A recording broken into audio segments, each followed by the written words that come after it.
Hi hello നമസ്കാരം. Ahalya group of institution educational പ്ലസിലേക്ക് സ്വാഗതം.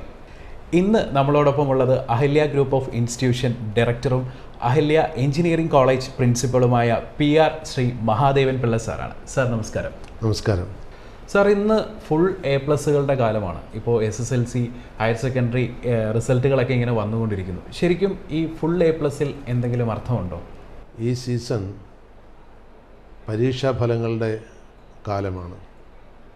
10ാം ക്ലാസ്, 12ാം ക്ലാസ്, വിവിധ ബിരുദാനന്തര കോഴ്സുകൾ ഇവയെല്ലാം ഈ മാസമാണ് ഫലം വരുന്നത്. അതിലേറ്റവും പ്രധാനമായിട്ടും മലയാളികൾ നോക്കാറുള്ളത് 10ാം ക്ലാസ്സും 12ാം ക്ലാസ്സുമാണ്. പണ്ടൊക്കെ 10ാം ക്ലാസ്സിനായിരുന്നു പ്രാധാന്യം, ഇപ്പോൾ അത് 12ാം ക്ലാസ്സിനാണ്. ഈ റിസൾട്ടുകൾ വരുമ്പോൾ A+ൻ്റെ ഒരു പെരുമഴയാണ് നമുക്കിപ്പോൾ കാണാൻ പറ്റുന്നത്. കാലികമായി വന്ന മാറ്റമായിരിക്കാം. എൻ്റെ ഓർമ്മയിൽ വരുന്നത്, ഞാൻ 10ാം ക്ലാസ് പഠിച്ചിരുന്നപ്പോൾ ആ സ്കൂളിലാകെ ഒരു ഫസ്റ്റ് ക്ലാസ്സേ ഉണ്ടായിരുന്നുള്ളൂ. ഫസ്റ്റ് ക്ലാസ് എന്ന് പറഞ്ഞാൽ 60%. അന്ന് റാങ്ക് തന്നെ 600-ൽ 400-ന് മേലെയുള്ള മാർക്കുകളായിരുന്നു റാങ്കുകൾ. ഇപ്പോൾ അങ്ങനെയല്ല, 90% മേലെ എല്ലാ വിഷയത്തിനും മാർക്ക് കിട്ടുന്നവർക്കാണ് ഫുൾ A+ കിട്ടുന്നത്. ഇപ്പോൾ ഈ കഴിഞ്ഞ ഏതാനും വർഷങ്ങളിലെ റിസൾട്ട് നോക്കിക്കഴിഞ്ഞാൽ 10ാം ക്ലാസ് പരീക്ഷയിൽ ഏകദേശം 15% മുതൽ 20% വരെ ഫുൾ A+ കിട്ടുന്ന കുട്ടികളാണ്. 12ാം ക്ലാസ് പരീക്ഷയിലോ അത് 10 മുതൽ 15% വരെ ഫുൾ A+ കിട്ടുന്നവരാണ്. അതിൽ സങ്കടകരമായ വസ്തുത, ഈ 12ാം ക്ലാസ്സിൽ ഫുൾ A+ കിട്ടിയ ഒരു വിദ്യാർത്ഥിയോട് തെറ്റില്ലാതെ ഒരു പാരഗ്രാഫ് എഴുതാൻ പറഞ്ഞാലോ, തെറ്റില്ലാതെ ഒരു അടിസ്ഥാന ഗണിതത്തിൽ എന്തെങ്കിലും ചെയ്യാൻ പറഞ്ഞാലോ അവർക്കത് ചെയ്യാൻ സാധിക്കുന്നില്ല എന്നുള്ളതാണ് പലപ്പോഴും കാണുന്നത്. എല്ലാവരും അങ്ങനെയല്ല. അപ്പോൾ അതിൻ്റെ അർത്ഥം ഈ ഫുൾ A+ന് അതിൻ്റെ അർത്ഥം നഷ്ടപ്പെട്ടുകൊണ്ടിരിക്കുന്നു എന്നാണ്. അപ്പോൾ ഇങ്ങനെ കണ്ടമാനം ഫുൾ A+ കൊടുക്കുന്നത് നമ്മൾ ഒന്നുകൂടി വിചിന്തനം ചെയ്യേണ്ട ഒരു വിഷയമാണ്. കുട്ടികളെ പാസ്സാക്കി വിടുന്നതിൽ തെറ്റില്ല. കാരണം കേരളത്തിലെ പഴയ ചരിത്രം നോക്കുകയാണെങ്കിൽ 10ാം ക്ലാസ്സിലോ 12ാം ക്ലാസ്സിലോ കുട്ടികൾ തോറ്റു കഴിഞ്ഞാൽ അവർ പിന്നീട് പഠിത്തം നിർത്തും. നല്ലൊരു പങ്ക്, വളരെ കുറച്ച് പേരെ പിന്നീട് അത് രണ്ടാമത് എഴുതിയെടുത്ത് സപ്ലിമെൻ്ററി പരീക്ഷ പാസ്സായതിന് ശേഷം ഉപരിപഠനത്തിനോ മറ്റ് ജോലികൾക്കൊക്കെ പോകാറുള്ളൂ. നല്ലൊരു പങ്ക് അവിടെ വെച്ച് പഠിത്തം നിർത്തുമായിരുന്നു. അപ്പോൾ അങ്ങനെ നോക്കുമ്പോൾ ഒരുമാതിരി കുട്ടികളെയൊക്കെ പാസ്സാക്കി വിടുന്നത് നല്ലത് തന്നെയാണ്. പക്ഷേ ഇപ്പോൾ ഒരുമാതിരിയൊന്നുമല്ല. കഴിഞ്ഞ ഏതാനും വർഷങ്ങളിലെ റിസൾട്ട് നോക്കിക്കഴിഞ്ഞാൽ 99% മേലെയാണ് SSLCക്ക് പാസ്. CBSE, ISC, ICSE തുടങ്ങിയ പരീക്ഷകളിൽ കുറച്ചുകൂടെ നിയന്ത്രണം ഉണ്ടായിരുന്നു. എന്നാൽ ഇക്കൊല്ലത്തെ ISC, ICSE പരീക്ഷകളിലും 99% മേലെയാണ് വിജയശതമാനം. അപ്പോൾ അതിൻ്റെ അർത്ഥം അവരും നമ്മുടെ Kerala 10ാം class 12ാം class higher secondary പോലെ ലിബറലാവുന്നു എന്നുള്ളതാണ്. CBSEയിലും അത്രയും ആയില്ലെങ്കിലും ഏതാണ്ട് അതിനടുത്തായിരിക്കുകയാണ്. ഇപ്പോൾ ഏതാണ്ട് 100% എത്ര വ്യത്യാസമുണ്ട് എന്ന് ചോദിക്കുന്നതാണ് ഉചിതം. അത് 0.3 അല്ലെ 0.5% വ്യത്യാസം ഉണ്ടാവുള്ളൂ. അപ്പം CBSE ഒക്കെ കൊടുത്തുകൊണ്ടിരുന്നത് ഫുൾ A+ന് പകരം A1 ആണ്. A1 എന്നുള്ളൊരു ഡെസിഗ്നേഷനാണ്. പക്ഷേ ഈ വർഷം മുതൽ അവരത് നിർത്തുകയാണ്.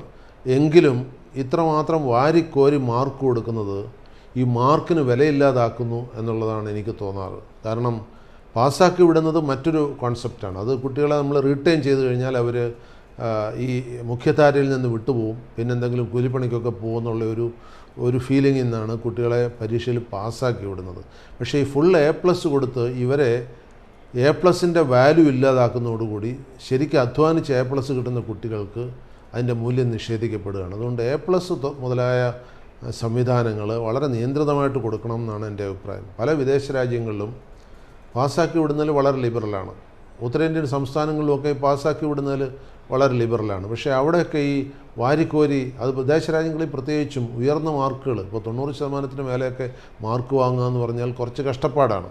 അപ്പോൾ അത്രയും മാർക്ക് വാങ്ങി വരുന്നത്, ഇപ്പോൾ മാർക്കോ അല്ലെങ്കിൽ അതിന് തുല്യമായ ക്യുമുലേറ്റീവ് ഗ്രേഡ് പോയിൻ്റ് ആവറേജോ CGPA ഇതിലേത് വാങ്ങി വരുന്നതിനും കുറച്ച് ബുദ്ധിമുട്ടുണ്ടാകും. അതുകൊണ്ട് അവർക്ക് കിട്ടുന്ന ആബ്സല്യൂട്ട് മാർക്കിംഗ് അതിപ്പോൾ 90% അല്ലെ 95% അല്ലെ 85% എന്ന് പറഞ്ഞു കഴിഞ്ഞാൽ അതിനൊരു റിലേറ്റീവ് വാല്യൂ ഉണ്ടാകണം, ഒരു മൂല്യം ഉണ്ടാകണം. നമ്മുടെ ഇവിടെ ആ മൂല്യം നശിച്ചുകൊണ്ടിരിക്കുകയാണ്.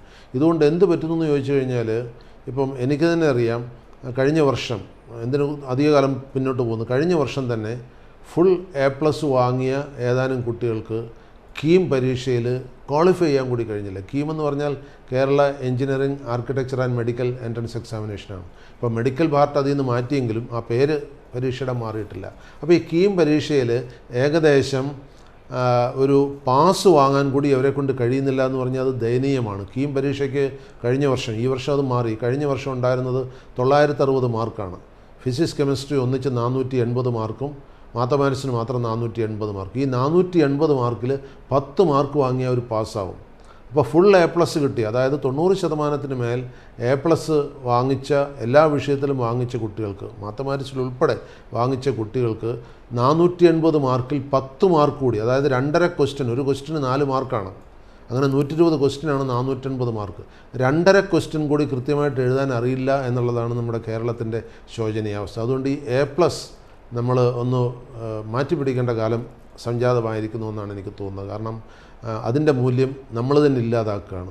ഒരു എന്ത് കമ്മോഡിറ്റിക്കാണെങ്കിലും അല്ലെ എന്ത് കോൺസെപ്റ്റിനായാലും ഒരിക്കൽ മൂല്യം നഷ്ടപ്പെട്ടു കഴിഞ്ഞാൽ അത് തിരിച്ചു പിടിക്കാൻ വലിയ ബുദ്ധിമുട്ടായതുകൊണ്ട് നമ്മുടെ പഠിച്ച് A+ വാങ്ങുന്ന കുട്ടികളെ നമ്മൾ തന്നെ ഇല്ലാതാക്കുന്ന ഒരു സംവിധാനം നമ്മളിവിടെ നിർമ്മിച്ചുകൊണ്ടിരിക്കുകയാണ്. അത് നിർത്തേണ്ടതാണ്. Ahalya group of institution educational plus എന്ന സെഗ്മെൻറ്റ് ഇന്നിവിടെ വൈൻഡപ്പ് ചെയ്യുകയാണ്. അപ്പോൾ നമുക്ക് വീണ്ടും കാണാം.